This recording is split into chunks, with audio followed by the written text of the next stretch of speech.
com o escritor e contador de histórias, Julião Goulart.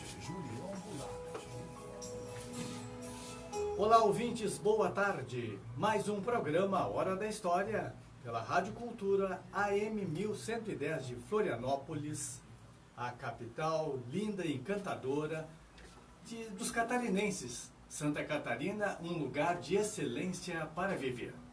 E hoje eu tenho a alegria de receber o meu amigo, escritor, Roberto Maier. Eu vou falar depois dele, mas primeiro vamos cumprimentá-lo. Boa tarde, Roberto. Boa tarde, Julião. Prazer estar aqui. Boa tarde a todos que nos ouvem também. E está também o Paulo Flores, que é conhecido nosso aqui da Rádio Cultura. Boa tarde, Paulo. Muito boa tarde, muito obrigado pelo convite. O tema de hoje será o lançamento de um livro que ocorreu ontem aqui em Florianópolis e eu estive na palestra que ele fez. Eu vou deixar esse livro aberto, depois vamos divulgar. Ele trouxe de presente 5 exemplares, olha que beleza.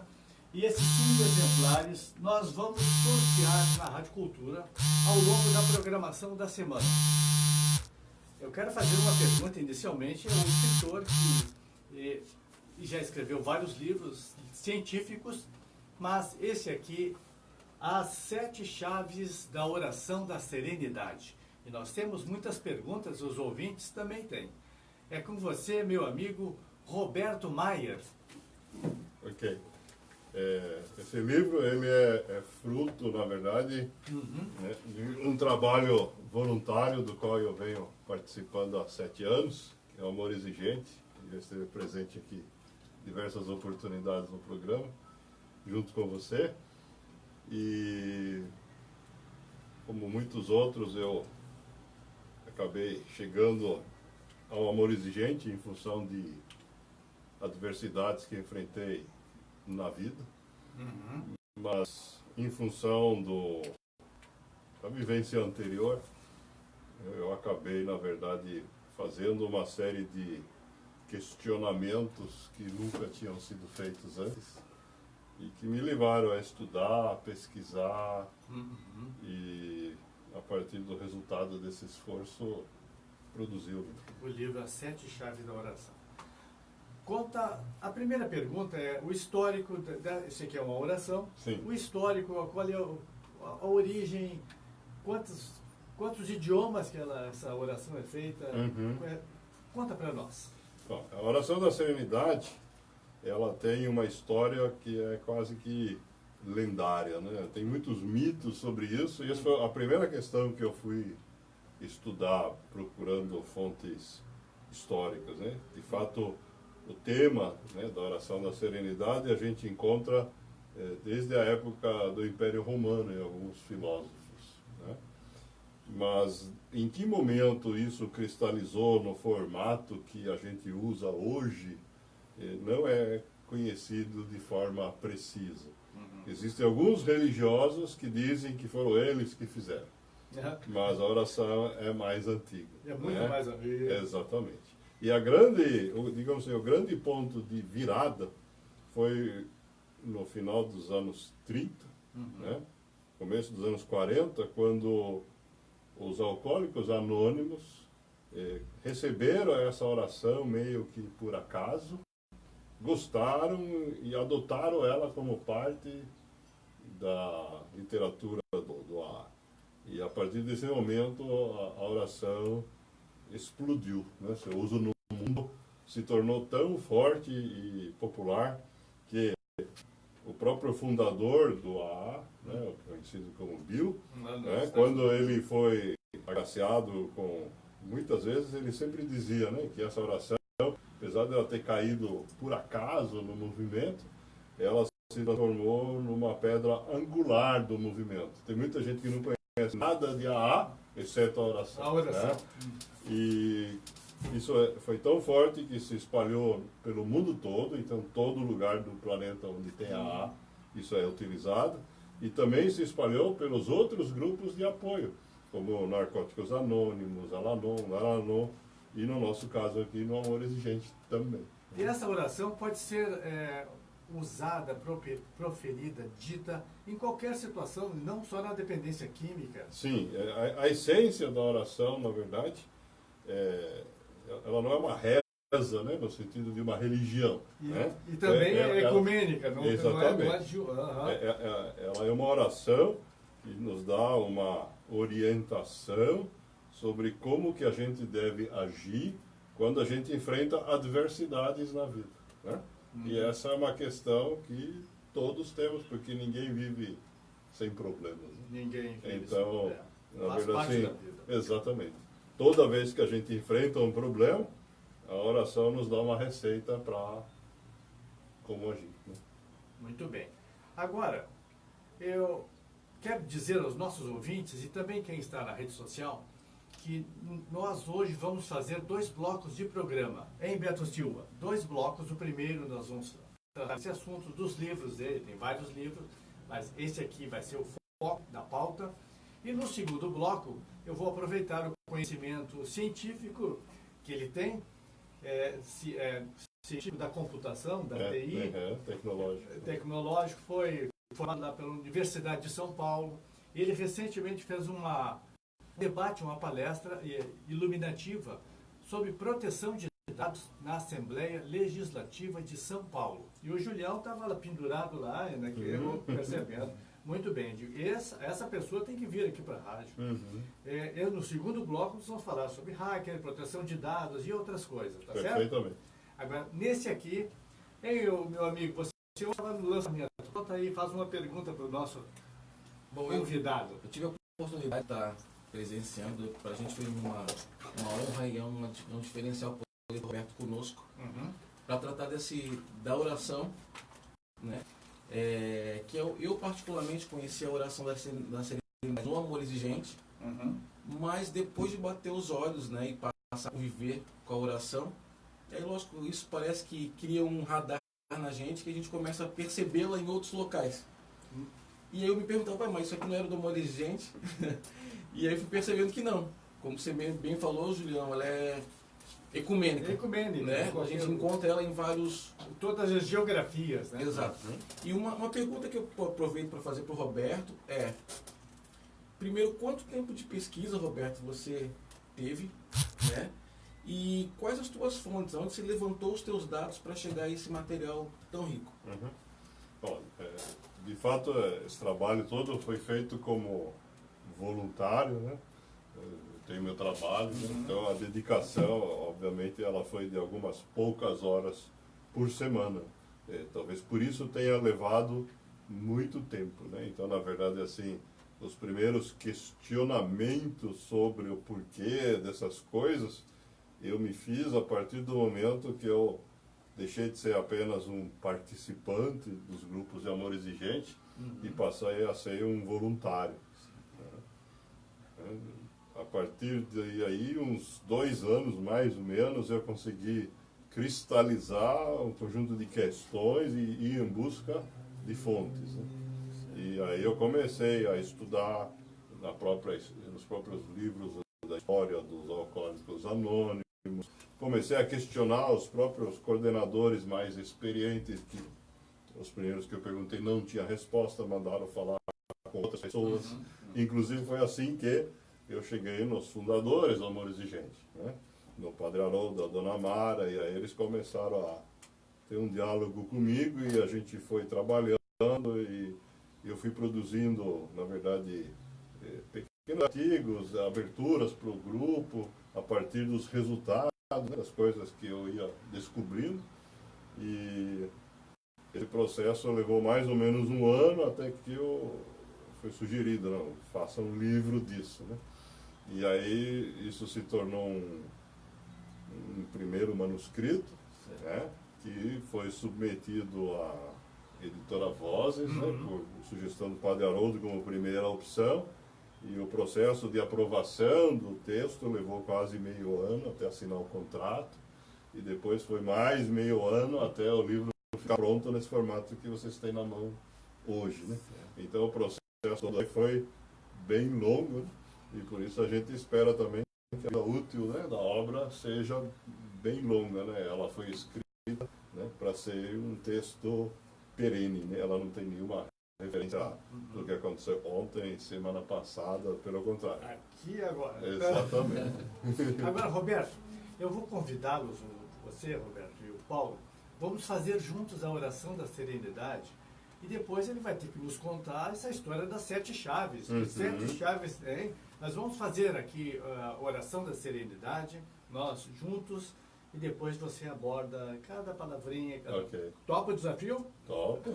Então, de mãos, concedei-me, Senhor, a serenidade necessária para aceitar as coisas que eu não posso modificar, coragem para modificar aquelas que eu posso, e sabedoria para distinguir umas das outras. Força, fé e alegria. Muito bem, é com você, meu amigo. Onde há 7 chaves, no místico, bíblico, 7. Exatamente. Então agora aquelas nossas. Na verdade, essa ideia das 7 chaves, ela nasceu do seguinte, né?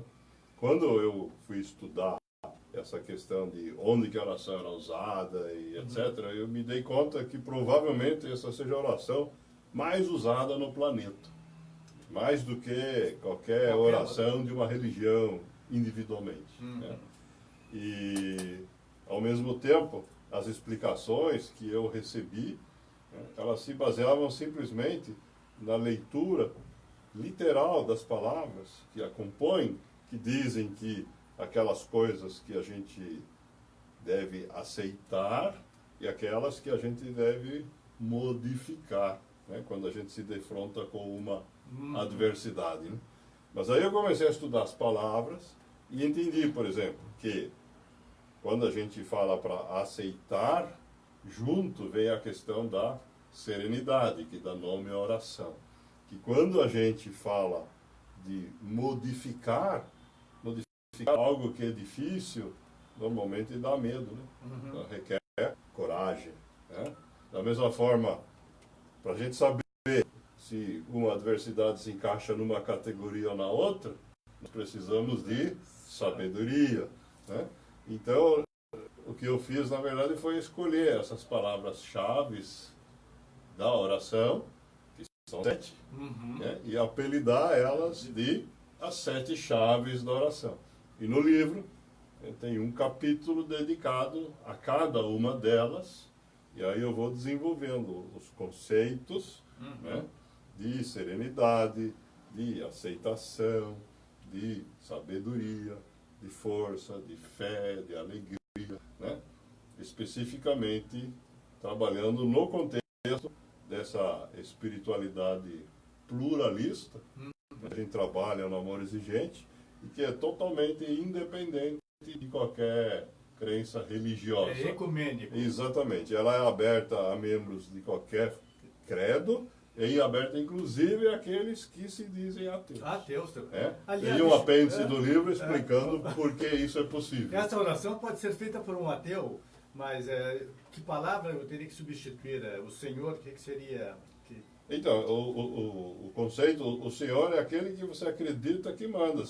O ateu, depende, tem alguns que substituem o ateu pela mãe natureza, porque eles acham que é natural. Deus de Dionísio. Isso, exatamente. Deus de Dionísio. Tem outros que se dizem ateus por serem extremamente racionais ou científicos e colocam como Senhor a razão, ou colocam como Senhor a ciência.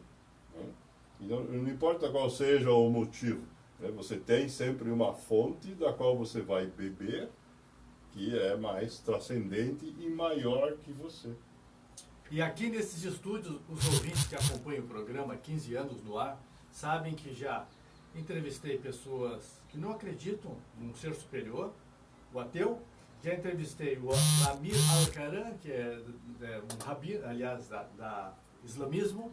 Já entrevistei pessoas de várias religiões, judaísmo, e aqui não tem preconceito, não tem nenhum... Aliás, o meu professor do curso de teologia, Celso Loraski, ele, que trouxe os convidados, dizia o seguinte: Julião, nós podemos aprender muito com as outras religiões. Então, mestre dessa área, ele me ensinou, Julião, a aprender sempre com os outros. E se você discorda de mim, você me enriquece. Não, pelo contrário, eu vou concordar com você. O que você acabou de dizer é a essência da sabedoria. Está escrito no capítulo da sabedoria, né? A essência da sabedoria é saber que a gente pode aprender com todos os seres vivos. Não é só com os outros homens, mas também com os animais. Aprendendo com os animais, já que você falou da questão da religião cristã, né, eu gostaria de relembrar que no Antigo Testamento, né, o rei Salomão escreveu que nós podemos aprender inclusive com as formigas. Verdade, imensa. E essa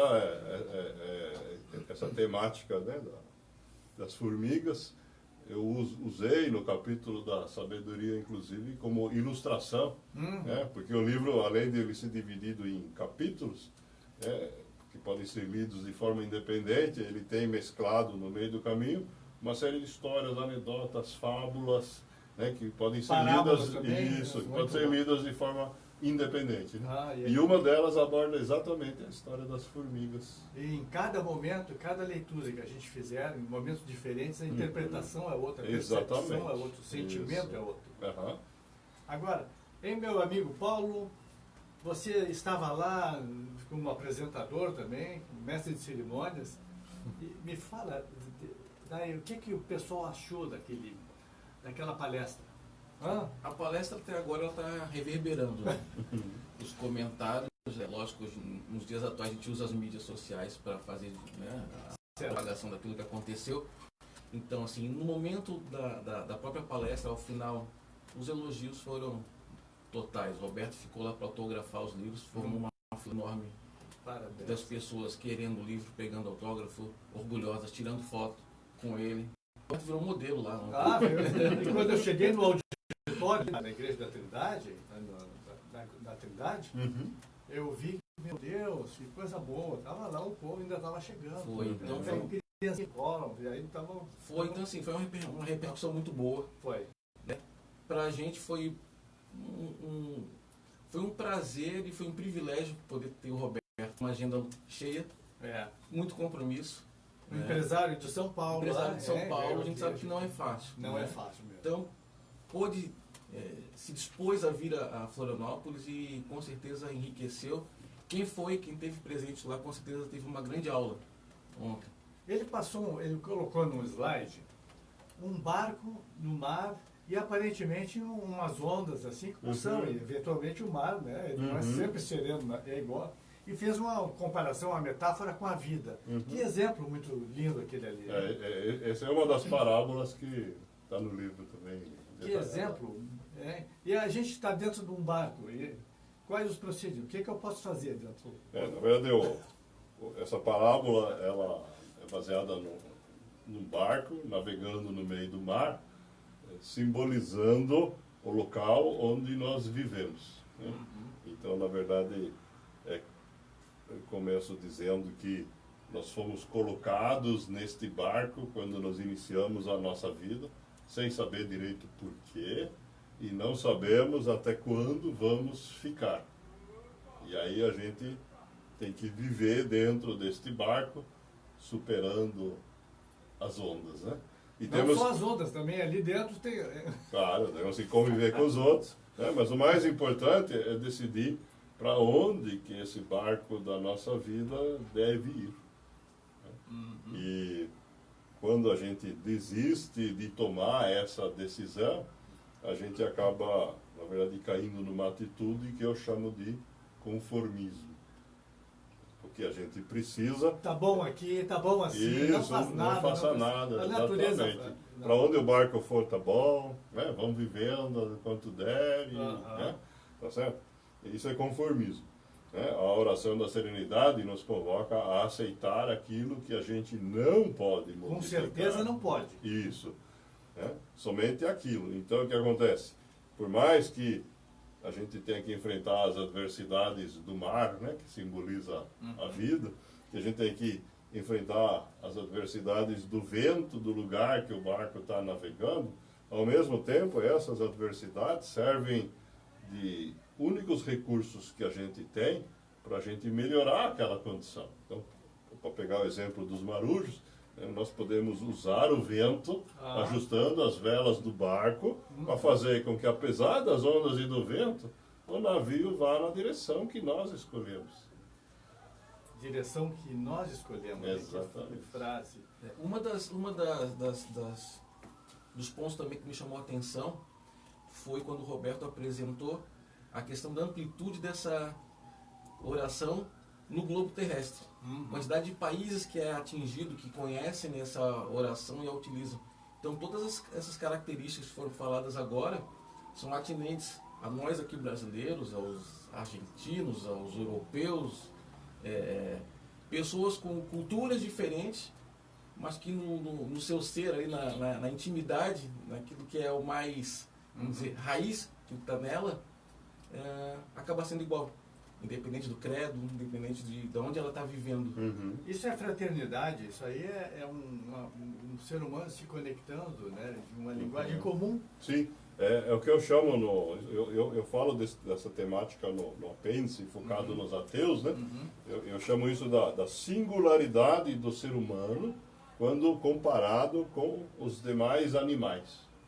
Porque os outros animais, mesmo os mamíferos mais desenvolvidos, como macacos, ou golfinhos, ou cachorros, que são considerados inteligentes, eles não têm essa consciência da própria vida, eles não têm a preocupação em se avaliar do ponto de vista moral, nem a preocupação em se auto-aperfeiçoar.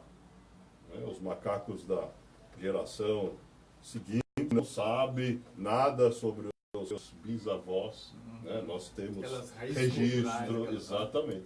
Então, a gente tem uma série de características que são únicas do ser humano. Se a gente acredita que isso existe porque um poder superior as criou, ou porque foi fruto do acaso ou da natureza, não importa. O fato é que é desta forma.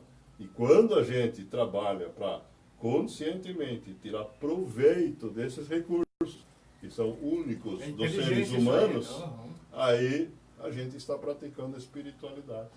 Isso é sabedoria, exatamente. Exatamente. Agora, o José Saramago, que eu fiz um programa de um livro dele, Sim. Ele falou sobre os animais. Nós somos racionais, né? Os animais são irracionais. Aí ele disse o seguinte: a razão serve ao homem muito pior que a irracionalidade, não é? Saiu a palavra, fugiu. Mas nós somos os racionais. Às vezes nós agimos como os animais irracionais, isso que ele quis dizer. Então, em algum momento, o emocional atrapalha a razão. E fazer a oração da serenidade é realmente... É uma forma da gente se auto-lembrar que nós temos essa singularidade humana à disposição o tempo todo. Lembrei, o instinto serve muito melhor aos animais que a razão serve ao homem. José Saramago. Então, a gente está aí nessa vida no barco. No barco da vida. Estamos no barco da vida. Quantos capítulos são aqui? Estou vendo. Olha, São, na verdade, 11 capítulos e 2 apêndices. Agora a pergunta que você faz aqui: cientistas rezam? E qual é a resposta? Então, na verdade, depende para qual cientista você pergunta. Ele é um cientista, né? Nós estamos dando uma provocadinha. Hein? Então, a questão-chave aqui é assim, essa pergunta, né, eu coloquei ela no livro para mostrar que mesmo aquelas pessoas que acreditam que a ciência é capaz de explicar tudo, e se ela não explica tudo, um dia ainda vai ser capaz, né? Na verdade estão enganados. Esse na verdade, um mito que foi criado a partir do Renascimento, do Iluminismo, né? Que gerou toda essa corrida de desenvolvimento tecnológico da humanidade, química, física, veículos, etc., que gerou avanços extraordinários em todas as áreas da vida e que fez com que, inclusive, pessoas como grandes matemáticos criassem, no final do século XIX, programas para provar tudo aquilo que ainda não tinha sido provado, né? E a grande questão que ainda não foi colocada, na verdade, no inconsciente coletivo da humanidade, porque é relativamente difícil de entender, no começo do século XX, tanto na matemática como na física quântica, apareceram resultados que mostram que há limites para aquilo que a gente pode entender usando apenas a razão. Ou seja, se até a Idade Média predominava a fé como forma de entender o mundo, e depois nós fomos para o outro extremo, que é a razão, nós já descobrimos que a razão sozinha também não substitui a fé. Então, o que precisa é encontrar um ponto de equilíbrio, um caminho do meio, né, que eu chamo, entre essas duas extremidades. E, de fato, nós temos algumas frases famosas, por exemplo, o Einstein dizia, né, que Deus começa onde a ciência acaba. Né? Ou seja... Muito conhecida. Exatamente. Então, ele disse, no fundo, o seguinte, que sempre vai haver uma parte ali que é inexplicável e que o ser humano precisa, né, dessa figura, desse conceito, dessa entidade transcendental para substituir aquele espaço onde a razão não alcança. Muito bem. Eu vou pedir para o meu locutor aqui fazer a leitura desse bilhetinho aqui, atenção. Foi o bilhete que chegou agora. Agora. É da Rosângela, do Pantanal. Boa tarde, Rosângela. Obrigado pela audiência. Ela coloca: boa tarde, Julião, e aos convidados. Excelente programa. Quero participar do sorteio. E deixa aqui o contato dela. Muito bem, Rosângela. Obrigado pela audiência, como já disse o Paulo. Se você quiser participar do sorteio de 3 livros, basta ligar para a Rádio Cultura 3224-6476 ou deixe aqui o seu contato, pode ser inbox, que nós vamos depois fazer o sorteio. A Márcia da recepção vai entrar em contato. São livros que tem muito carinho, muito amor e tem muita sabedoria. Hein? Agora é com você. Então, esses livros, eles são uma oferta da editora Vozes, né, para o público que está nos ouvindo. Né? A editora está desenvolvendo aí um trabalho de divulgação do livro, claro, em colaboração comigo, para a gente poder levar essa mensagem ao maior número possível de pessoas. Né? Muito bem. Eu vou pedir que o Beto Silva, nós vamos fazer um intervalinho, um pequeno intervalo, tá? Porque nós vamos voltar ainda com esse assunto, com o livro, mas eu quero fazer as perguntas para um cientista da ciência da computação, as TIs. Eu quero fazer umas perguntinhas para ele sobre hacker e outras coisas. Beto Silva, um breve intervalo e nós já voltamos. Que imagem bonita. A clínica odontológica totalmente dedicada a cuidar da saúde dos seus pacientes. Nossos profissionais são especialistas nas mais diversas áreas da odontologia. Se você precisa realizar clareamento dental, ponte, harmonização, orofacial, entre outros tratamentos, já fez palestra para odontologia algum encontro avançada, pan-americano? digital e estética. Aqui Muitas vezes, viajou pelo mundo, hein? Então agora vamos fazer umas perguntinhas, né? E falar em outros idiomas, né? Muito bem. Pela gama de livros que eu Ele sabe tudo sobre Bill Gates. Alô, Rádio Cultura, eu quero pizza. A maior invenção da minha essa promoção vai dar água foi na boca. A Rádio Cultura e a pizzaria Itália Street vão sortear todas as sextas-feiras no programa Boa Tarde Cultura. Uma pizza tamanho gigante com direito a refrigerante na faixa.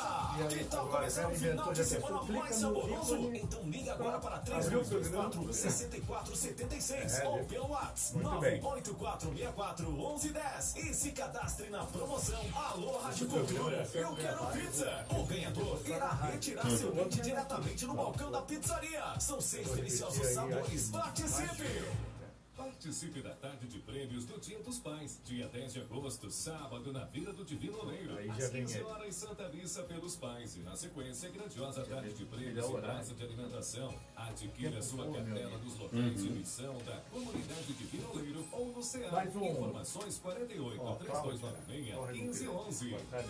Gostaria de ter a sua casa ou empresa com uma decoração impecável e aconchegante? A loja Carlão Cortinas, há mais de 20 anos no mercado, é a escolha certa. Produtos de qualidade, além do plano especial de parcelamento em 10 vezes sem juros, cortinas motorizadas, persianas, toldos, papéis de parede, piso laminado, almofadas e colchas, tudo sob medida. Orçamento sem compromisso via WhatsApp 996335005 ou acesse carlãocortinas.com.br.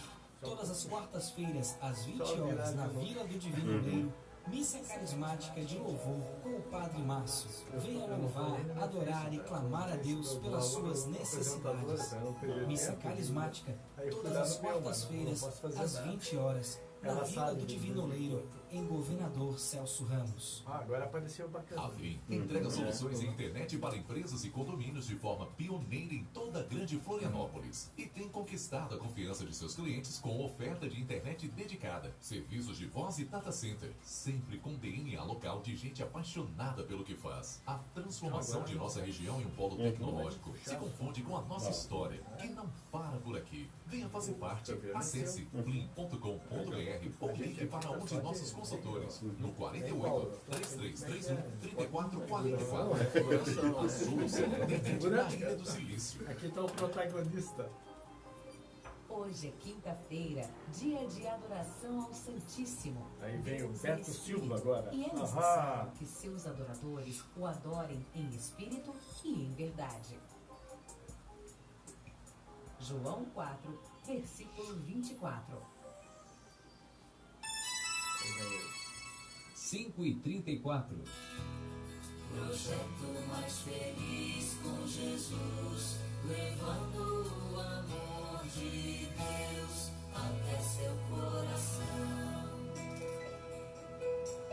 E o programa Hora da História está de volta. Com o escritor e contador de histórias, Julião Goulart.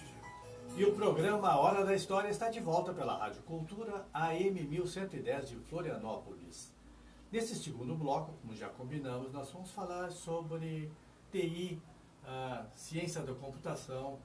E hoje nós temos o grande desafio de lidar com celular, tablet de computação, computadores. E em alguns casos a gente fica muito tempo ligado ali, que começa a atrapalhar o nosso comportamento diário. Ei, meu amigo, Roberto, o seu comentário sobre isso aí. Bom, esse é um tema extremamente vasto e ainda em evolução do ponto de vista da ciência. Né? A gente sabe hoje que existe um grupo de pessoas que acabam desenvolvendo uma relação com o uso dos dispositivos tecnológicos, como videogame, celular, mesmo televisão, doentia, né? Que acabam fazendo um uso compulsivo disso, né? Ao ponto de criar mudanças de comportamento muito semelhantes àquelas que ocorrem com as pessoas que fazem uso de substâncias psicoativas, como cigarro, álcool, drogas, né? Que acabam, na verdade, da mesma forma, funcionando como uma espécie de analgésico ou de fuga da realidade difícil que as pessoas estão enfrentando. Né? Agora, do outro lado, existe uma questão que diferencia as duas coisas. Né? O índice das pessoas que utilizam a tecnologia e que chegam nesse extremo é muito pequeno, comparado, por exemplo, com a bebida, né? Onde um número significativo de pessoas acaba tendo problemas sérios. Né? Mas, do outro lado, é impossível na sociedade moderna a gente dizer para alguém que deixe de usar a tecnologia, porque a gente precisa dela para tudo, para ir ao banco, para fazer compras, para estudar, tudo passa hoje pela tecnologia. O aprendizado também. O aprendizado. Enriqueceu o aprendizado. Sim, até não é só o trabalho, a educação, o entretenimento, ouvir música, ouvir rádio, né? Quanta gente está nos acompanhando aqui, e não é pelas ondas AM, é pela internet. Pela internet. Tá certo? Então, esse é um conjunto, né, de condições novas, comparado aí com outras dificuldades que nós já enfrentamos, e que, em função da minha vivência na área de tecnologia, inclusive dentro do Amor Exigente, eu acabei recebendo o pedido para que esse tema venha a ser trabalhado, né? Eu faço parte de um grupo de trabalho, em conjunto com o Instituto Tecnologia e Dignidade Humana, que é de Curitiba, né? A gente vem desenvolvendo materiais, primeiro, para conscientizar as pessoas da existência desse problema, e, em segundo lugar, nosso segundo objetivo, nós estamos trabalhando nisso ainda, é criar materiais educativos para que as pessoas possam aprender o que é um uso saudável e correto da tecnologia. Porque tem muitas coisas que nós podemos melhorar no relacionamento com o uso dos dispositivos antes da gente ficar realmente doente. Então, isso vai desde qual é o tempo recomendável para crianças de diversas faixas etárias, até sobre questões tão simples como, a gente ouve isso muito nos grupos, né? Como é que você chama a sua família para sentar à mesa para comer? Né? Sendo que estão ali... Pois é, tem muita gente que apela para uma mensagem de WhatsApp, né? Sendo que ela só dá uma palavrinha no pé da escada, ou dá um grito na porta da sacada, ou seja lá onde for, né? Porque se a gente for pensar, a mensagem de WhatsApp dá a volta ao mundo, né? E não tem garantia de entrega, tá certo? Normalmente chega, mas às vezes dá uns problemas, né? Certamente. Como todos os sistemas são sujeitos a falhas, né? Tem mais um bilhetinho que chegou aí, meu locutor aí. Temos sim na verdade estão chegando vários, né? Mas vamos fazer um registro aqui da Cláudia do Córrego Grande, que coloca também, boa tarde, Julião e convidados. Parabeniza pela entrevista e também quer participar do sorteio. Muito bem, você estará participando, depois a Márcia entra em contato com quem tiver a sorte de receber os livros As 7 Chaves da Oração da Serenidade. Uma pergunta agora, deixa eu ver. E os hackers, invasão de privacidade? Hoje em dia os aplicativos, eles colocam qualquer aplicativo, tá? Floripa no ponto de ônibus, permite que acesse fotografia, isso, aquilo. Tem que dizer que permite, senão não uso o aplicativo. Agora. Então, essa questão na verdade, é assim. A gente tem o processo de barateamento da tecnologia, um conjunto de problemas novos, né? Então, por exemplo, quando no final do século XIX, se não me engano, foi inventada a datiloscopia por um policial argentino, se não me falha a memória, né? É o registro, né, das nossas marcas digitais como identificação única das pessoas.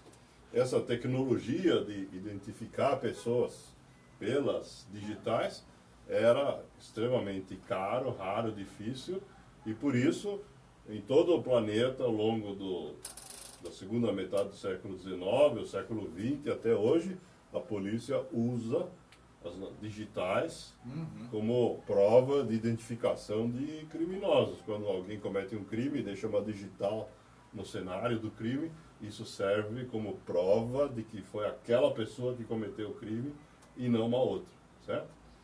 Hoje, a tecnologia de reconhecimento de digitais está disponível em catracas de acesso a prédios comerciais, está disponível inclusive nos celulares de muitas pessoas que usam a digital para desbloquear seu celular. Então o que acontece? Essa informação ela passa a estar disponível em quantidade muito maior. E tudo que está disponível em quantidade maior é mais fácil de ser obtido de forma irregular. Enquanto o único lugar que as digitais estão armazenadas. É o computador do Departamento Central da Polícia. Né? Sim. Um hacker só tem um alvo possível para obter as digitais de alguém e fazer algo com elas, certo? A partir do momento que essa informação está distribuída em um monte de dispositivos, como nossos celulares, que certamente não têm o nível de segurança e proteção do que os computadores da polícia, né? Então a possibilidade de que isso venha a ser usado de forma inadequada é muitíssimo maior. Tá certo? Tá certo. O que a gente vem, na verdade, assim, o movimento que está acontecendo, isso não é só no Brasil, a nível planetário, é que os legisladores, diante dessa ameaça, vêm procurando formas de criar leis que garantam a proteção desses dados, né, que são dados pessoais das pessoas, porque eu estou usando as digitais como exemplo, mas a gente poderia estar falando aqui da tua lista de contatos, poderia estar falando das coordenadas de GPS de todos os lugares que você transita todo dia, né, e de um monte de outras informações que você confia ao seu dispositivo tecnológico, que se caírem na mão equivocada, vão te causar prejuízo. Pode ser um hacker criminoso, ou pode ser um publicitário que se acha inteligente, e a única coisa que ele quer fazer é te bombardear com propaganda de coisas que ele sabe que você gosta, porque ele viu no teu celular que você, sei lá, é apaixonado por determinado tipo de chocolate, ou de perfume, ou de carro, ou de... Eles mapeiam completamente os Isso, nossos... exatamente. Então, esse processo de criar novas legislações, ele visa criar regras, né, sobre o que pode ser feito legalmente, com, no caso daquelas empresas ou organizações, ou seja, sem fins lucrativos, que coletam esse tipo de informação. Né? Porque você disse, né? Se eu não entrego o direito do aplicativo ler, ele não te oferece o serviço. Tem que colocar permitido. Isso, exatamente. Até aí não tem problema, tá certo? O problema só vai ocorrer se essa informação que você concedeu ao aplicativo de obter, quem administra o aplicativo, que é uma empresa, né, faça uso indevido dessa informação. Por exemplo, pegue essa informação e, sem o teu consentimento, venda isso para terceiros. Ou venda isso para o Uber, para ele fazer uma propaganda na tua tela. Você está esperando o ônibus e justo lá está passando um carro aí. Te dou 20% de desconto se você subir agora. Mas como que descobriram isso? Exatamente. Isso não é ilegal, não é um crime, tá certo? Mas o que essas novas legislações, né, no caso aqui do Brasil, ficou conhecido como a Lei Geral de Proteção de Dados, né, que foi aprovada ano passado, vai entrar em vigor em 2020, né, porque tem um período aí de adaptação para as empresas, né? O que ela diz é o seguinte: isso não é crime, mas você, que é o dono da informação de onde que você está e onde você quer ir, tem que consentir com quem vai te prestar esse serviço, né, que isso aconteça, e se você não concordar, eles não podem fazer isso. Muito bem. Só uma pergunta.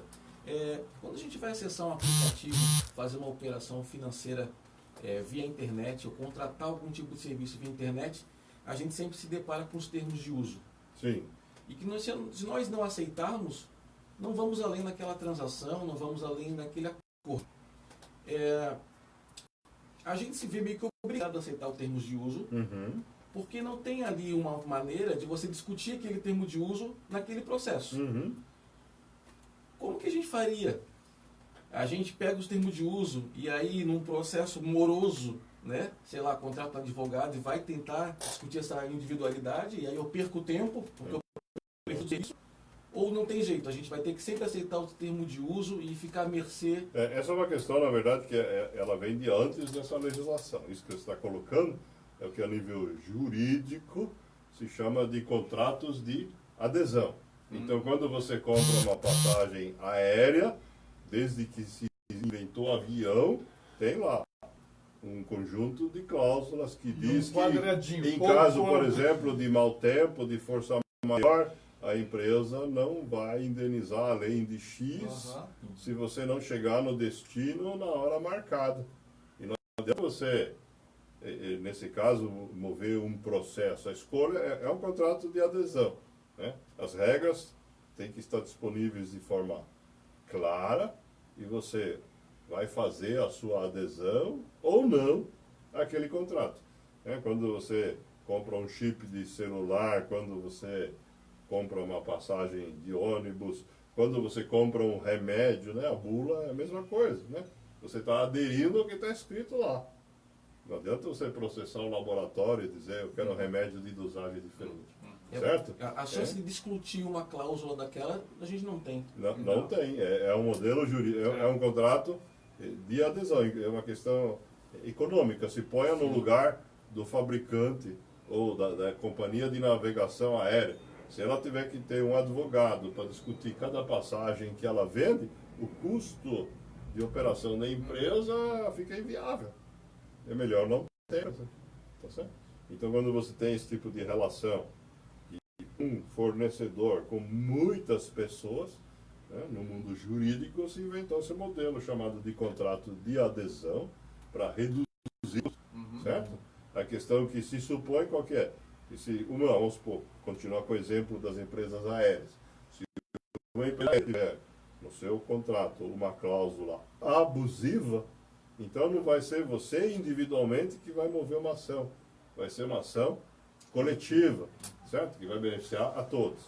Se aquilo não é uma cláusula abusiva, mas é alguma coisa que o concorrente pode oferecer em condições melhores, isso vai gerar disputa de mercado. Para continuar o exemplo das aéreas, é assim, olha, você tem uma passagem para ir daqui a alguns dias para o Congresso do no Rio de Janeiro, está marcado num determinado horário. Aí você pode chegar no aeroporto e trocar a sua passagem quantas horas antes para chegar antes no destino. Isso está escrito lá no contrato de adesão, mas é de livre escolha da companhia aérea. E se uma dá mais tempo, dá menos tempo, você como passageiro escolher aquele que te convém mais. Então essa que é a ideia do contrato de adesão. É um contrato fechado, que não pode ser discutido, mas que, na medida que você tem vários fornecedores do serviço, eles vão competir entre si para te prestar um serviço melhor. E se você achar que todos são ruins, em vez de ir de avião, você vai de ônibus, vai de carro, vai a pé, de bicicleta.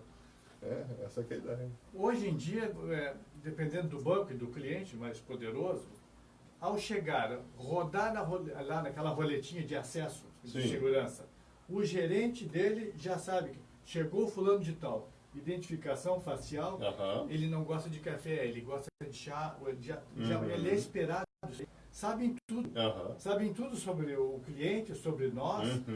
Eu caminhei um dia desses lá, estava em Porto Alegre, fui no cartório, e eu não memorizei, na verdade, o horário, e depois eu fui consultar o Google, estava lá, andou a pé, então, foi no restaurante, foi, meu Deus, detalhe, se pegou ônibus ou não. Sabem tudo a nosso respeito. Isso aí, agora é a pergunta. Big Brother é um personagem de um livro, 1984, que eu fiz um programa aqui, depois desse programa, não tem esse livro para vender em sebo, na biblioteca pública, está muito procurando, e é um livro excelente mesmo.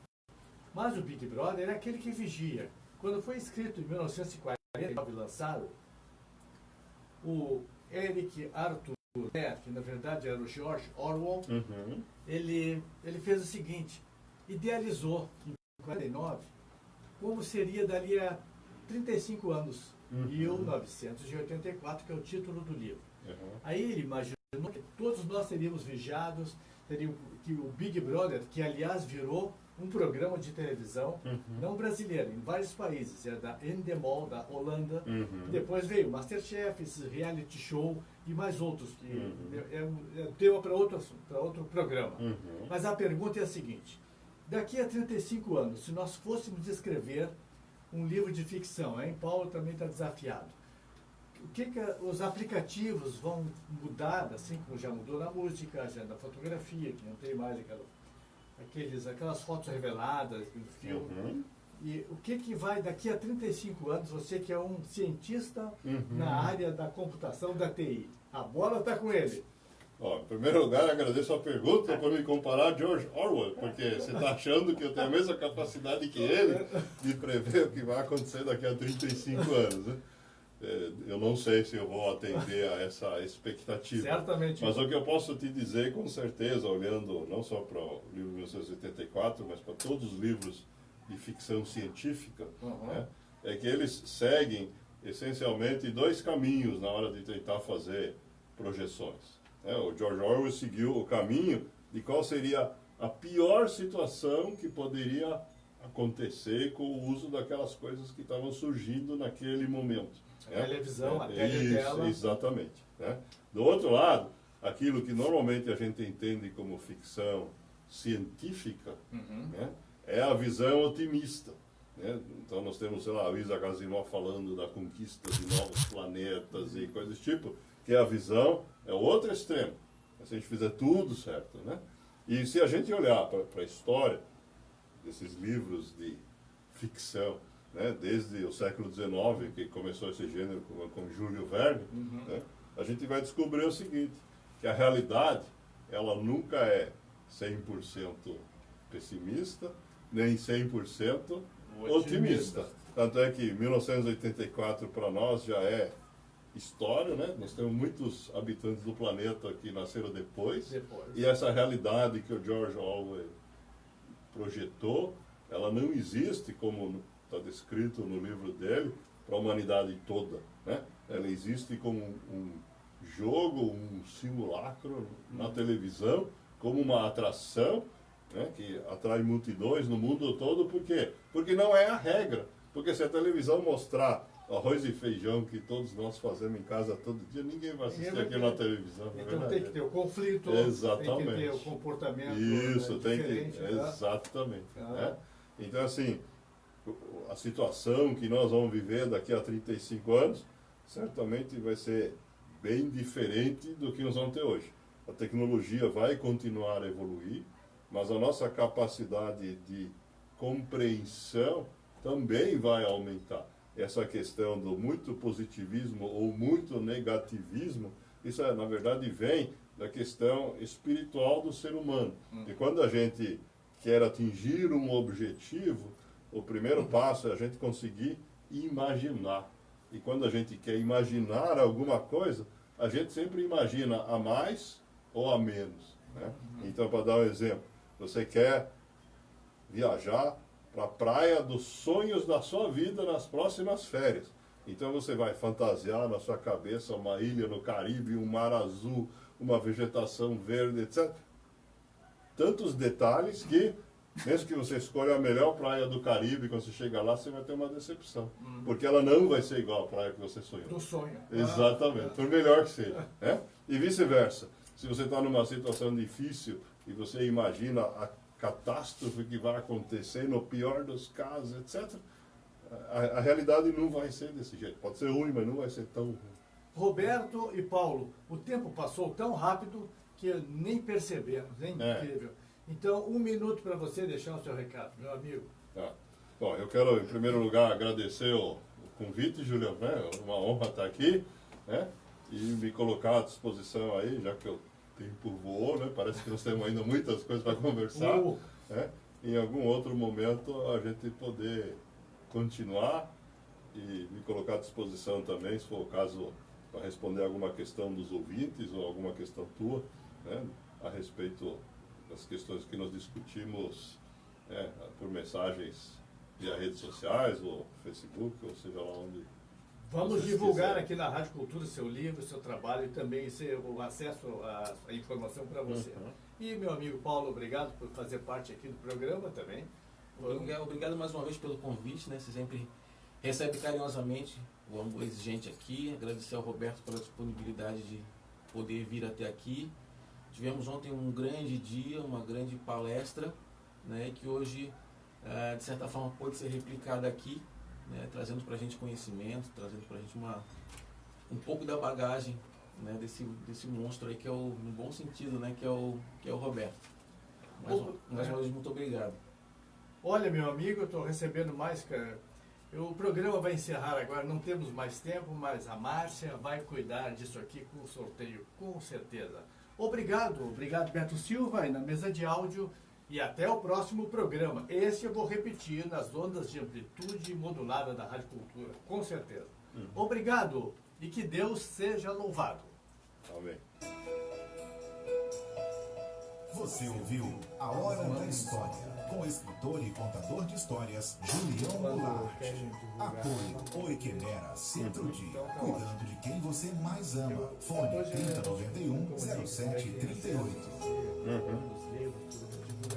CYJ 752, 1110 kHz, ondas médias, Rádio Cultura M, Florianópolis, Santa Catarina, uma obra de evangelização da comunidade católica de Deus, do presidente Padre Márcio Alexandre Vignoli. Também você, né? Contribuiu aí pro Rosa, evangelizando por amor a Deus. meu locutor, vai, volta. Até a próxima. Concluir.